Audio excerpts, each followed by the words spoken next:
Chris, I'm going to deny your request. Okay.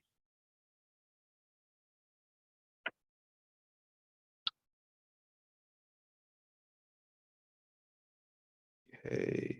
All right. So today we have, one moment, let me just pull up notes. We have reward design with language models, which I believe you did during your DeepMind internship, right?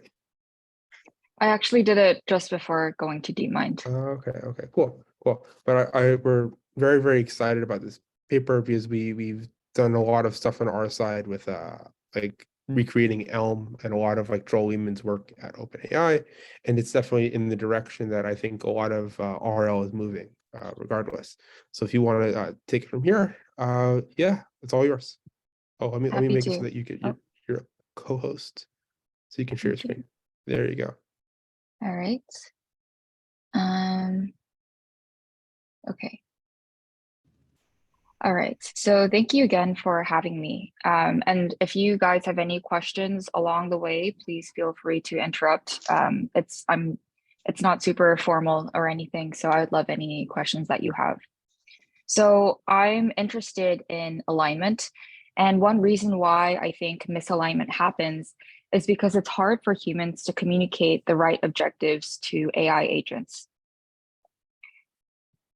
And for the longest time, we've had to communicate our objectives either by designing reward functions, which has shown to be hard and susceptible to reward hacking, or collect a lot of labeled data, which is tedious and expensive.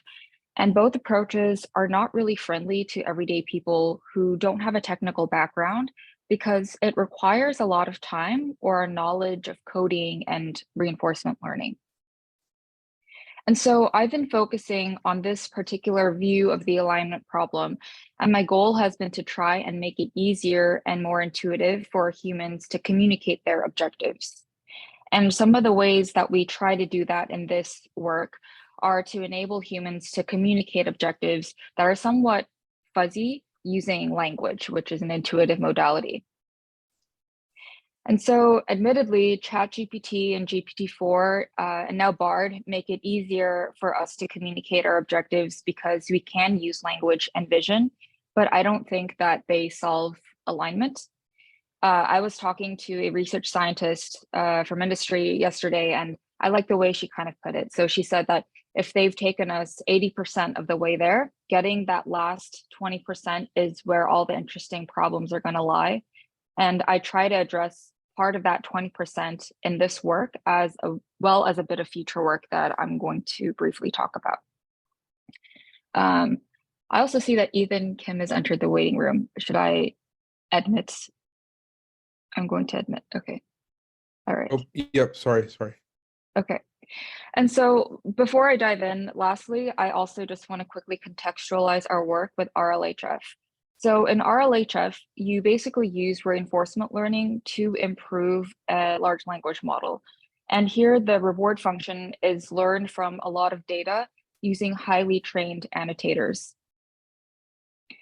In this work, we actually do the inverse thing where we use a large language model to improve an RL agent.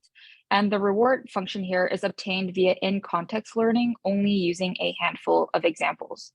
So two things I want to highlight here are that unlike RLHF, we don't need much data to craft or learn this reward function because we bootstrap off of LLMs. And second, we focus on improving RL agents here. And RL agents are important because they can make decisions and interact in novel environments. And this is a pretty active area of research that enables RL agents to understand language commands or be guided by them. And this work, I would say, is part of that effort. And so hopefully I ultimately want to make RL agents as easy to control as language models are. So having said that, let me jump into our paper. First of all, are there any questions so far? If not, let me jump in. So I'm going to use negotiation as a running example throughout this talk, and I'm going to set the scene a little bit. So imagine your lawyer is representing you in a negotiation. And so let's say if you're in a salary negotiation fighting for a livable wage, you may tell your lawyer that I want you to be really stubborn, and they would know what you mean. On the other hand, if you're negotiating with an important client, you may instead tell your lawyer that you want to take them a more compromising or versatile approach, and they'd also know what you mean. So now imagine that your lawyer is an AI agent. It's not really straightforward how to write down a function for a versatile negotiator. And so instead of engineering a reward function or collecting lots of labeled data, which is tedious and expensive, we're going to make it easier for humans to communicate their objectives to agents by using language. And we do this either using a description of their objective or a handful of examples followed by a label and an explanation. So here in this example, you have for an example negotiation where Alice, which is the learning agent, is a versatile negotiator, and you also attach a short explanation. So we do this by using large language models as a proxy reward function in an RL training loop. So the high level idea is that we ask the LLM whether the agent behavior satisfies a user's goal during RL training. And then we will use that as a reward signal to train the RL agent. So why is this advantageous? Well, first of all, LLM's in-context learning ability allows us to be very sample efficient. And second, this kind of opens the door for anyone, not just engineers, to communicate their objectives intuitively using language. And so let me explain how we accomplish this. So we first have to construct a prompt to feed into the LLM, and our prompts loosely follow this structure. So first we have a task description, and then we have an example or examples from a user describing their objective. And this is really the only part where the user comes in. They only specify this once before training. I want to emphasize that the examples in most of the domains that we evaluate in have a label and a short explanation. And I just want to highlight that this explanation we later find is probably one of the more important things that allows the LLM to accurately provide reward signals. And then finally, we have an episode outcome from an RL training loop. So for example, this can be a trajectory. And then we have a question asking the large language model whether the episode outcome satisfies the user's objective. So after we construct this prompt, we feed it into an LLM as the first step in our training loop. And the LLM will then provide a textual output. And we can prompt the LLM in a way that they provide this nice, clean yes or no output. We then convert the response into an int using a parser and then use that as a reward signal. So in this work, we only use binary rewards. Using this reward, we can perform RL updates and run another episode. And then from that, you can complete the loop by summarizing the outcome of the episode as a string. And we use a handcrafted parser for this. And in practice, you can summarize any relevant part of this episode. You can summarize the final state, the final action, or the whole trajectory. So that was RL training. And during evaluation, we then take our trained RL agent, we roll out a trajectory in a test environment, and then we're going to evaluate whether that trajectory is aligned with the user's objective. So are there any questions about this framework so far? All right, I'm assuming it's pretty clear. If you have questions later on, feel free to bring them up as well. All right, so in our paper, we evaluate our framework on 3 domains, but for this talk, I'm going to focus on the last 2 domains, and I'm going to start with the most complex one, which is a negotiation domain. So I'm just going to briefly walk you through the negotiation task. So this is called the deal or no deal negotiation task, originally introduced by Lewis et al. From FAIR. And here you have 2 negotiating agents, Alice and Bob, and they are negotiating on how to split a set of shared items. So one important thing to note here is that they don't negotiate in full natural language, but they negotiate in these sort of proposed tokens. And we do this because it makes it easier to train using RL instead of doing RL on raw natural language. And so, for instance, Bob can propose that he wants 0 books, 2 hats, and 1 ball, and that Alice get the rest of the items. And they're negotiating to try and maximize their own utility here. in the original form of the game. And so they negotiate until one of them outputs the end token. And then if their proposal or split is a valid split, then they get rewarded according to their utility functions. All right, so the point of this task was that instead of trying to get agents to maximize their points, we actually wanted to get agents to negotiate in different styles that a user may want. And so we came up with several styles that we would like our agent to negotiate in: versatile, pushover, competitive, and stubborn. And for this experiment, we assume access to ground truth reward functions just for evaluation purposes. For our baseline, we compare against a supervised learning model that is trained to predict reward signals using the exact same examples that we give the large language model. So we're first going to evaluate labeling accuracy, or how accurately an LLM can produce reward signals with respect to the ground truth reward functions during RL training. So we're essentially evaluating this second step here. And we evaluate the second step for each of our different styles. And we find that an LLM can produce accurate reward signals compared to a supervised learning model trained on the same examples. And the reason why the LLM does so well is because we use like 3 in context examples. And for the supervised learning model, this is clearly not enough to learn a good learning signal. But for the LLM, this seems to be enough.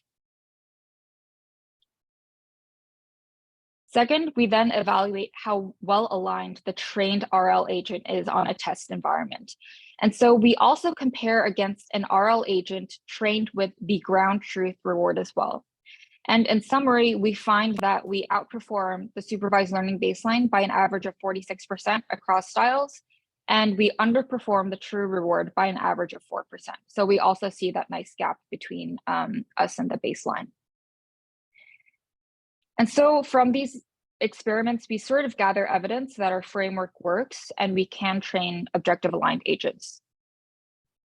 And here are some qualitative examples of how an agent trained with different styles can produce different negotiations for the same test negotiation context.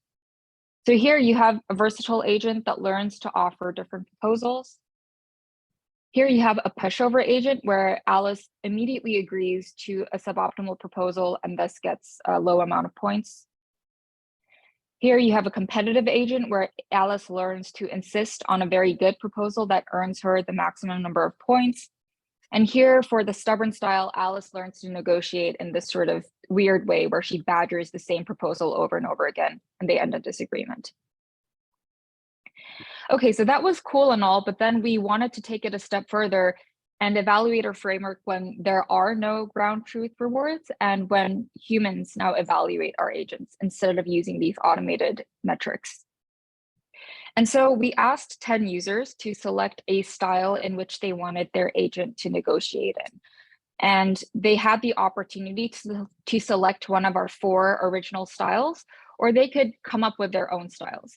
And so here we get into the territory where users can potentially select really fuzzy objectives that we don't have ground truth rewards for. And in practice, these are some of the objectives that they came up with themselves, like polite, considerate, compromising, ambitious. And so then after they chose their style, we asked them to select 3 examples that demonstrate their chosen style. So as an example, for the style ambitious, this user chose 3 examples. So like this is an example that the user chose, and the user said that Alice demonstrated ambitious behavior because Alice wanted her most valued item and took the risk of getting into a disagreement. Another example the user chose is Alice is ambitious here because Alice did not let the deal end into disagreement and insisted on finding a solution.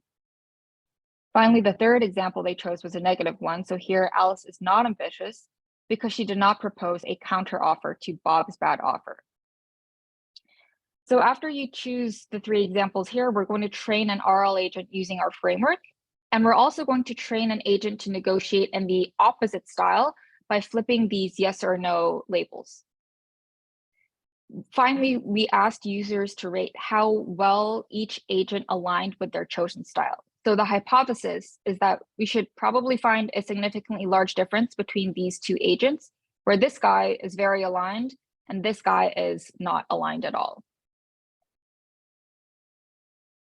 And so that's what we find. We find that users find agents trained with the correct style to be significantly more aligned than an agent trained with the opposite style. So this shows that our framework can train objective aligned agents when the objectives are kind of fuzzy and the result is evaluated by a human.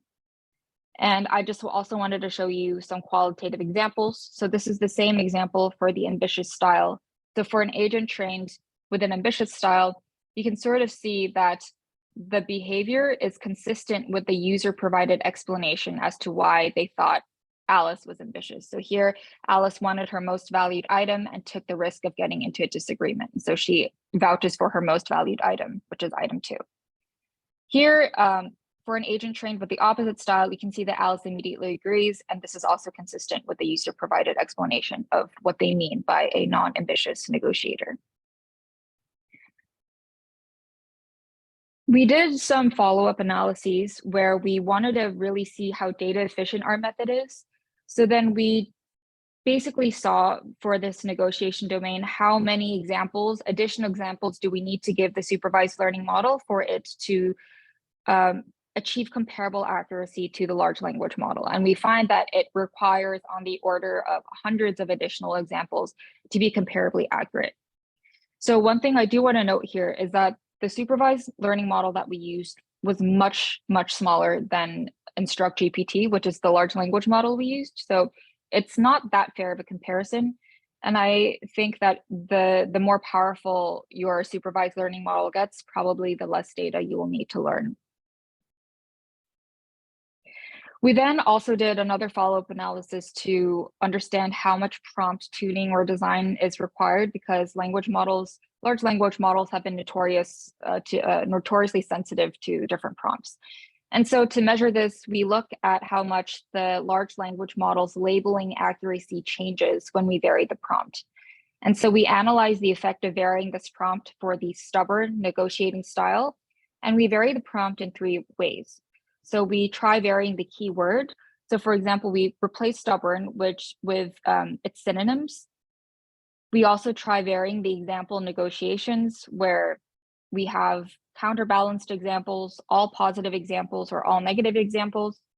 And then finally, we also try varying the explanation with different qualities of explanation. And we find that overall, varying the prompts does not have a huge impact on labeling accuracy, which is a good sign. But the important thing to note here is that varying the explanations has the largest impact on labeling accuracy. And so we sort of see that this is probably an important factor in getting this to work well, especially with such few examples. And just to give you guys an idea of what I mean by good versus low quality explanations, this is an example that we used. So for this negotiation, we ask whether Alice is a stubborn negotiator. A good quality explanation identifies sort of the key feature in identifying what stubborn behavior is. So I wrote, yes, she repeated herself. A low quality explanation is a bit vague.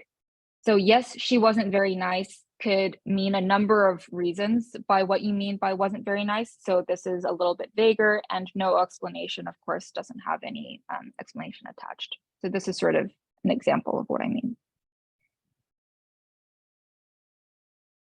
Right. And so do you guys have any questions so far on the negotiation domain, the results, anything like that before I move on? I do No, have a everything's- question. Oh, sorry, Lewis. No, you go. Yeah, so you contrast your method with training on flipping the examples to always be no in the rewards.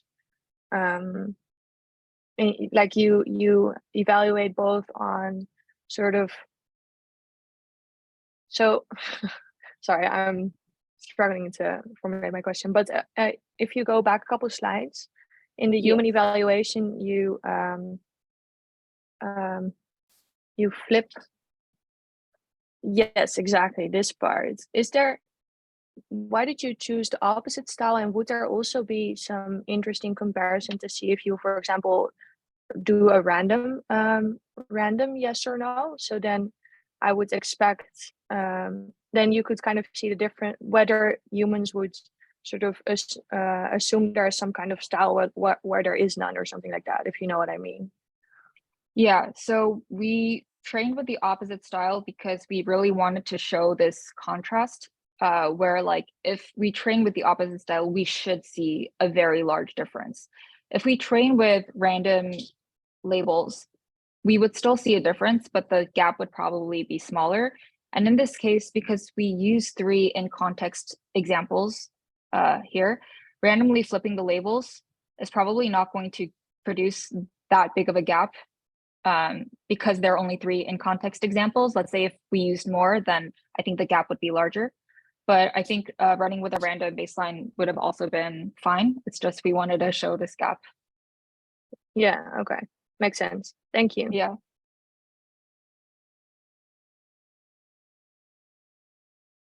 All right. Okay, so I'm next going to move on to a simpler domain, but the reason why this is cool is we want to see if now we can zero shot prompt. So when objectives are very well known, such as Pareto optimality, we wonder if we can prompt the language model without giving any examples. So we investigate the 2x2 normal matrix game domain. And the matrix games we used are Battle of the Sexes, Chicken Game, Prisoner's Dilemma, and Stack Hunt. And here Battle of the Sexes is shown as an example. And so just to quickly go over how we read these payoff matrices, you have 2 players, a row and a column player, and each player has 2 actions. Players simultaneously play their actions, and you can have, as a result, 4 joint actions or outcomes. And the numbers in these matrices represent rewards that each player receives for each joint action. So for example, if they both play action 1, then player 1 will receive 2 points and player 2 will receive 1 point. And so if you look at a matrix like this, it's kind of unclear which joint action is best at first. Like different users may want their RLAs to converge to different joint actions. And so next, we use 4 well-known solution concepts in matrix games. And next to each solution concept, we give an example of which outcomes maximize that solution concept, indicated by the colored circles. So for some users, they may care only about maximizing total welfare, which is the greatest sum of player rewards. And so they may want their agents to converge to one of these 2 boxes. If you're a bit different and care more about equality, you may care that your agents result in equal rewards. So you may want your agent to converge to maybe these 2 joint actions. Rawlsian fairness is the concept where agents maximize the minimum reward that any player can receive. So here you would also want to maximize these 2. And Pareto optimality represents outcomes where one of the corresponding rewards cannot be improved without lowering the other. So you may also want your agents to converge to one of these 2 boxes. And so we use those as our objectives. And for our baseline, we don't use the supervised learning model because this is zero-shot prompting, and we don't have any examples to train the supervised learning model with. So instead, we prompt the large language model without using the user's description of the objective. So here's what I mean by that. So this is the exact prompts that we used. So for example, for the total welfare objective, we have a task description where we describe that payoff matrix that I showed you in language form. And then we ask a question where we mention the user's objective here. And then we also use chain of thought prompting. In the no objective baseline, we basically have the exact same thing. The only difference is we don't mention what objective we want. And the reason why we use this as a baseline is we really want to highlight how influential describing this objective in a zero-shot manner is going to be in getting the correct reward signals. One more thing that we did is to prevent any bias the language model may have towards the order in which the outcomes of a matrix game are presented. We also randomly scrambled the associations between joint action and reward. So this is an example of a regular order matrix game, and here we sort of scramble the associations between the joint actions and the rewards that players get. And we do this because these matrix games are very well known. And we found that the LLM had some bias towards always selecting option A for some reason, which is commonly depicted as the option where both agents cooperate.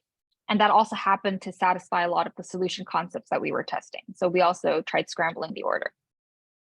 And finally, given that each game can have many outcomes that satisfy a solution concept, when we evaluate the LLM's accuracy, we report the accuracy if its response does not include any incorrect outcomes. So if the LLM identifies an incorrect outcome, we report a score of 0. So here, for instance, if the LLM rewards agents for converging to this square and this square, we get 100% accuracy for the total welfare objective. If the LLM also rewards agents for converging to an incorrect square, then they immediately get 0%. So during, these are the results. So we find that the language model produces more objective aligned reward signals with zero-shot prompting, and it improves the labeling accuracy over having no objective by 48% on average with regular ordering and 36% with a scrambled order. We also evaluate the RL agent accuracy, and we find that, for total welfare and equal rewards, we get perfect accuracy, and we get around 75% accuracy for the other two objectives. So this is all consistent with what we expect.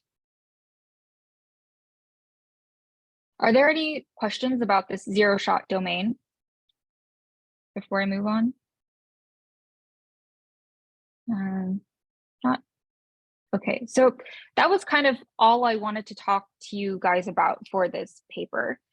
I do want to discuss some limitations. So a big limitation of this is that we only support textual environments. So there's no vision involved.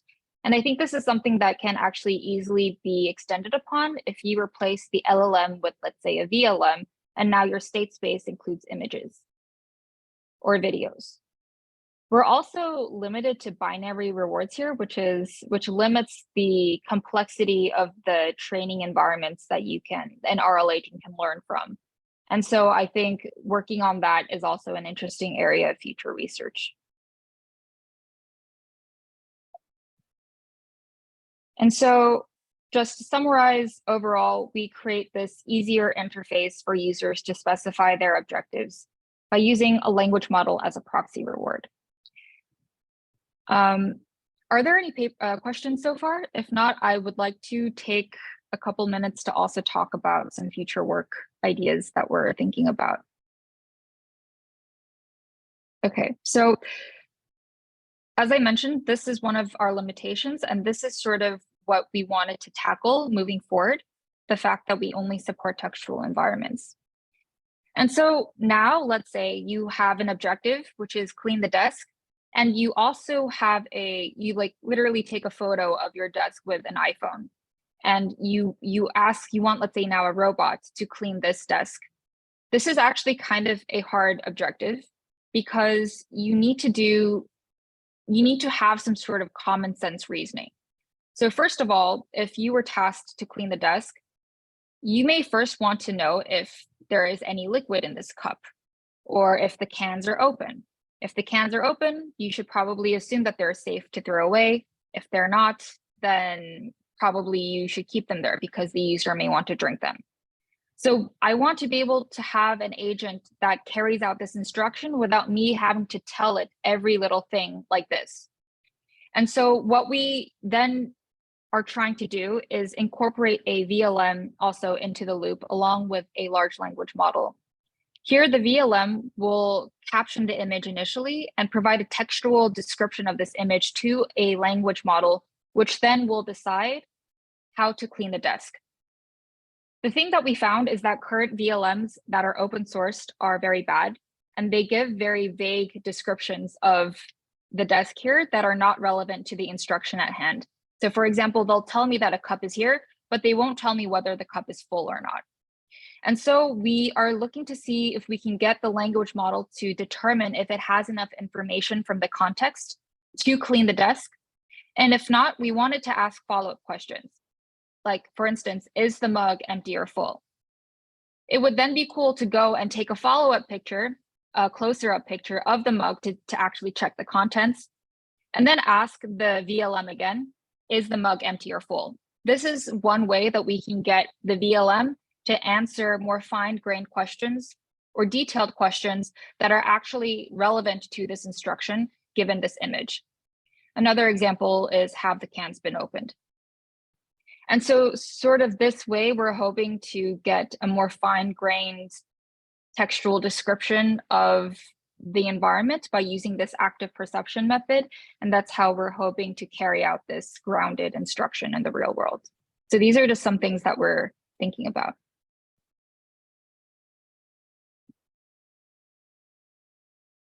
Hi, yeah, if no one has any other questions, I actually have like a follow-up on this. Yeah, this has been an idea that actually I was planning to do for like a narrow symbolic ML class. I was curious, yeah, where you get access to like a visual language model, or like maybe you're waiting for like GPT-4 to become cheaper or something like this. Yeah, so we're actually using an open source vision language model called Blip2. This was released by Microsoft, I believe, pretty recently, and it's on Hugging Face. Oh, nice. Okay. Yeah, I did not know about this. Thanks a ton. Yeah. Yeah.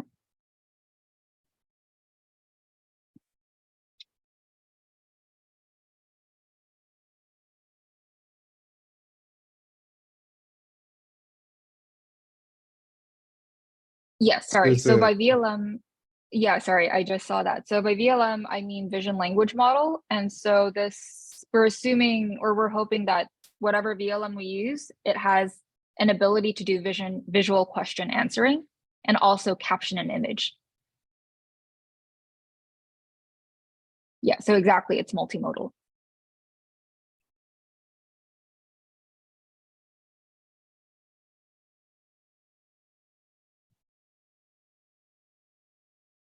I'm curious, like, would this be something where like the LLM itself would like, you'd like prompt it like create an action plan, you know, a colon, and afterwards it would like create like a step-by-step list?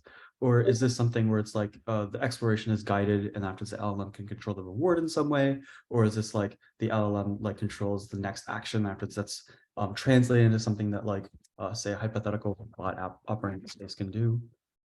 Yeah, I've kept that a little bit vague for now, but right now we're thinking about kind of like a say can style thing where the LLM just directly outputs the policy, like a step-by-step action plan and language. We're not using RL for this right now, actually. But we're also hoping that the LLM can determine whether it has enough information to carry out this step-by-step action plan. And if it doesn't have information, it shouldn't output the step-by-step action plan. It should instead ask follow-up questions until it can get more information. I see. I'm also like not too sure what this looks like on the robotics side. So like, would it be like the LLM? I've seen some papers where like the LLM, like you create an action plan or a step-by-step action plan, and after you like somehow like you have like a second model to like translate this into stuff that the robot can actually do. So the robotic side of this is we're trying to keep it as simple as possible. So let's say an action plan is pick up the cup. We're going to have like, let's say a pre-programmed policy that's just a pick and place, pick up the cup type of thing. So we're probably not going to do any learning on the robot side of things.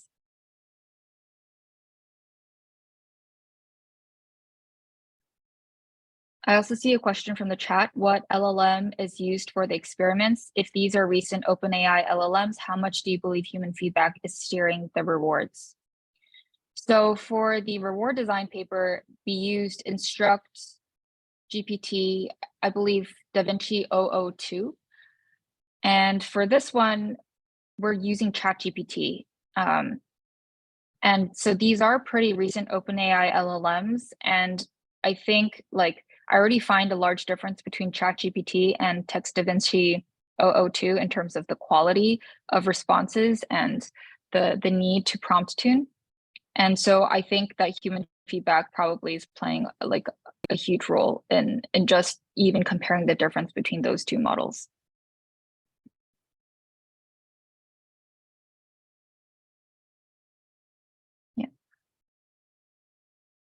Another question, where do you see the most improvements for this particular task with the newer model? So newer model meaning GPT-4. So to my knowledge, the vision part of GPT-4 has not been publicly released yet. So I think the first thing that I would want to try is see if GPT-4 can actually solve this high level task. So like if I say clean the desk, without me having to take up follow-up pictures or anything like that, can it output correct actions? In cases like this, it's hard because there's occlusion. Like no matter how good the picture is or how good your model is, you won't be able to know if the cup is full without actually going to look at it. So that's still an area where I think it's interesting because that's where you want to take active information gathering actions like this. But yeah, I think that's sort of like looking at GPT-4 and seeing how well it can complete these sort of follow-up tasks is probably the next area that I would look at.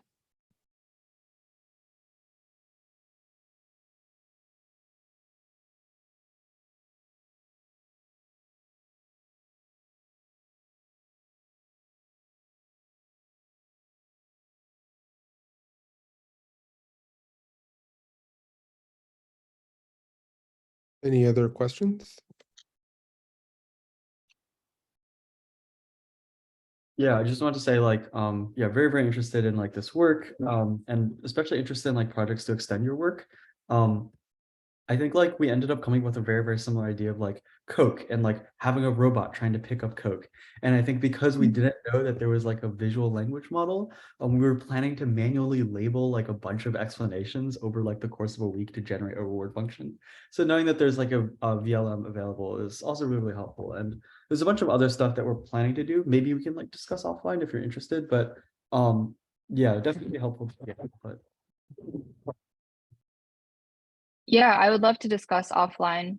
I do want to preface that the VLM is not very good, especially for images that are very out of distribution. So I think it was Flip, for instance, was trained on Coco, the Coco dataset and Visual Genome, as well as other newer data sets. So if you're like literally taking photos from your iPhone like this, we haven't had the most amount of success, which is why we decided to go with this active perception route to sort of like help the VLM by taking better quality photos that might be more in distribution. But that's just one thing that I want to preface with using these open sourced models. I haven't found one that's extremely great yet. But yes, would be happy to chat offline. That makes sense. I think maybe it like works out because our applications are a lot less, say, like robotics focused, although most of the group is robotics. And I guess it's a lot more like you have a virtual environment of sorts and you're trying to prevent reward misspecification, like the spinning. Got it. Okay. Yeah, I guess if your environment is simple enough, then maybe the VLM will have a easier time. Another thing is the simulated environments might be a little bit out of distribution, but depending on how photorealistic they are, maybe it'll be okay. Makes sense. All right.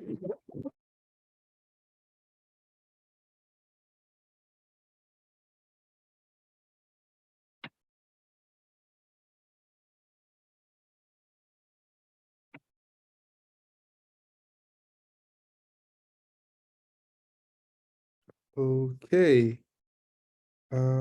Did you say that you had slides left, or we paused for questions, or was that the end of the presentation? Nope, this is the end of the presentation. Okay. So if there's no more significant questions, I guess it was great to have you here. It was a really interesting talk, and if anyone has follow-up questions, are you in the Discord, by the way? I'm not in the Discord, but I would love to join. Yeah, let me just send you the link. One moment. It is https discord.gg/Canada Goose. There you go. Oh, okay. All right, sounds good. As with all open source AI groups, we are obsessed with geese. Can I ask It's why a or long is story. it just No, like- you can't ask why. I'm sorry. No, it's a very long story. It has to do with a bunch of Canadian universities. Ah, I see. I see. Well, yeah, thank you so much. Yeah, okay. All right, hope everyone has a great day. See you guys for the next talk next week. We have, what do we have next week? We have the tool former paper being presented by Roberta, I believe. All right, see you guys. All right, thank you very much.